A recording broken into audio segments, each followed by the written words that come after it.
USC and LSU is the game that I've been the most excited to watch week one of this college football season, all off season, because both of these teams are closer than what a lot of you guys may think.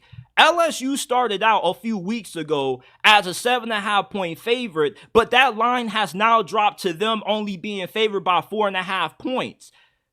The gap between USC and LSU, there isn't any.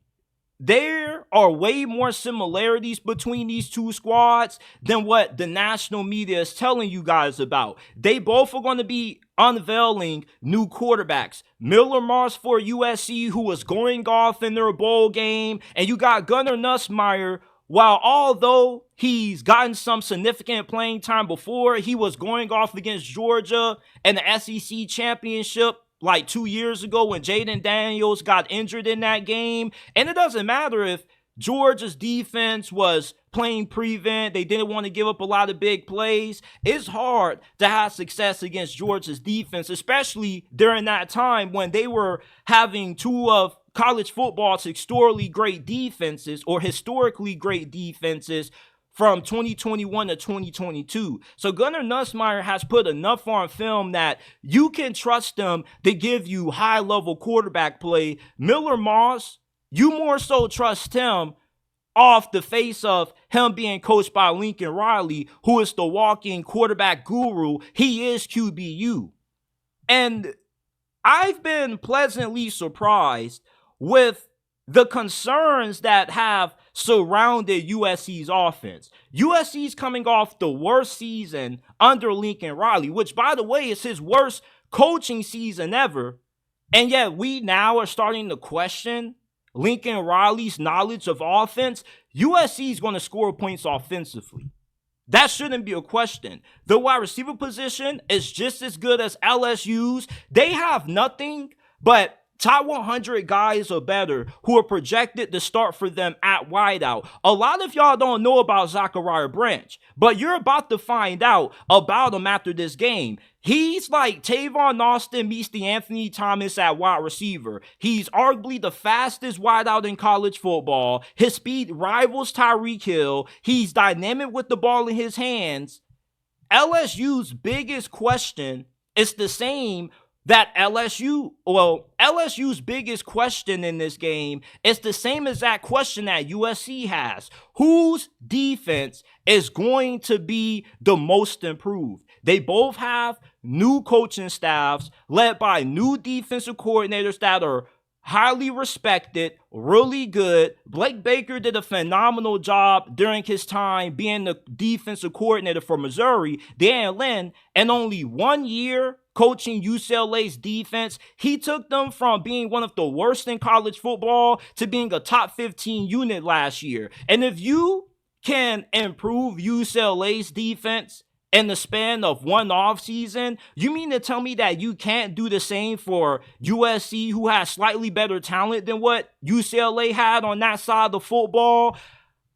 I think that where the misconception is in this game is the sentiment that LSU is more talented than USC on defense, when I don't believe that to be the case in this game.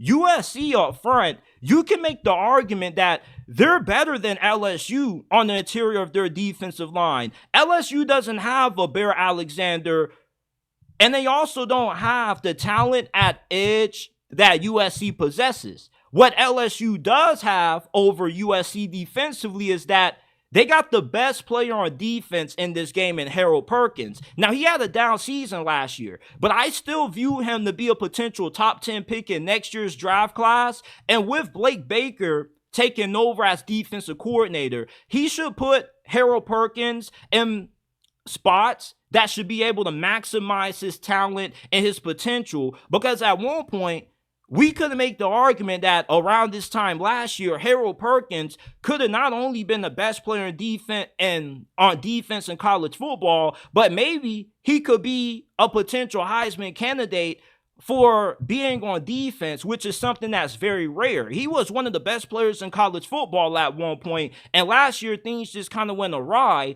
But this year, with a better defensive staff, Harold Perkins is going to have a big imprint on this game for LSU.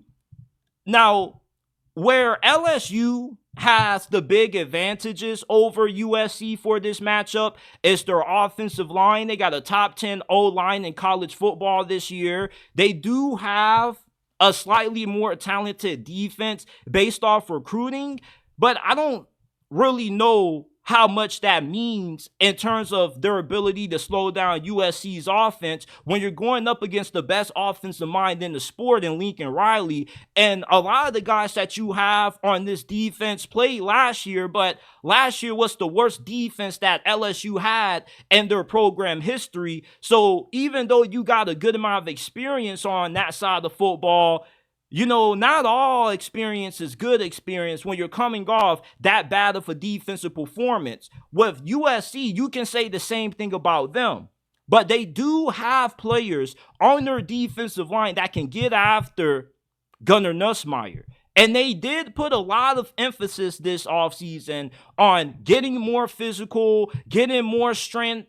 They've been going hard in the weight room. Their defensive line has gained the combined total of 340 pounds from the work they've been putting in the weight room. And for the guys that haven't been able to meet the required weight gain threshold, they've been penalized. They had to do extra workouts in practice. They had to drag sleds around. Lincoln Riley and Deanna Lynn, they are going to be a really good partnership.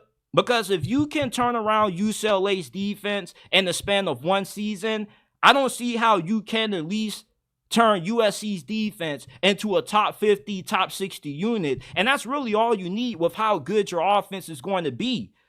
I know the same can also be said for LSU. They got Kyron Lacey, one of the better returning wide receivers in the nation. You also recruit really well at that position. We know that LSU is wide receiver U, but right now I still think that there are more similarities than what people initially think about this game. On paper, you see USC versus LSU, you think that, you know, the LSU logo, the SEC affiliation gives LSU the upper hand going into this game. But when you really dive in to the nuances of what USC has done to better prepare themselves for year one in the Big Ten, this is going to be a more physical team and a better coach team than what you saw out of them last year. A lot of the reasons for why their defense sucked last year wasn't mainly because of talent. It was more due to the fact that you had Alex Grinch, who didn't put a lot of emphasis on having big physical guys up front. He wanted his defensive players to be smaller and a lot faster so they can treat every play like the blitz. And what did that get them? They got blitzed every play. They couldn't stop the pass. They couldn't stop the run. But this year, right off the bat, when you see USC's defense walk on the field in this game, you're not going to recognize them. Everybody's going to be beefed up and jacked up. You're not going to see small, undersized linebackers running around anymore making plays. Everybody is going to be buffed up. They're going to be big, and they're going to be ready for the physicality that LSU is going to bring to them up front. LSU has a great offensive line. They definitely should have their way for most of this game, but I can see USC being able to get big stops in crucial moments of this matchup, and that's what this game is going to come down to. I don't think we're going to see either one of these defenses hold any of these offenses to under 24 points. This is going to be a game that's going to be decided in the fourth quarter by whose defense can come away with that big turnover late, or who can get that big sack on third or fourth down to get the ball back to their offense to cap off the win. Me, if I had to give you a prediction right now, give me USC 34-31. Lincoln Riley has a better record and top 25 games than what Brian Kelly does. And Brian Kelly isn't that good in week one openers. He lost his previous two to Florida State. Last year, they got absolutely took to the dog shed by Florida State. And I could see the same outcome kind of happening in this game. I think that LSU is going to be in for a rude awakening because I feel USC has been the most disrespected program in college football this offseason. You got people saying that Lincoln Riley doesn't know what he's doing down there. He can't get NIL right. He'll never get the defense right. There's been so many misconceptions about the Trojans this offseason that are going to get cleared up with how they're going to look against USC. And that's why I believe they're going to give LSU a rude awakening in this game. LSU is not the team that most of y'all think they are. As a matter of fact, I haven't seen LSU included in too many college football playoff predictions.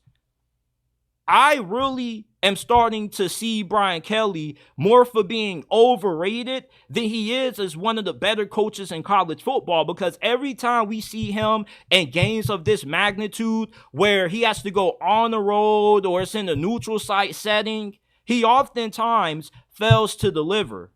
So I love USC to cover, and I love them to win outright in this game.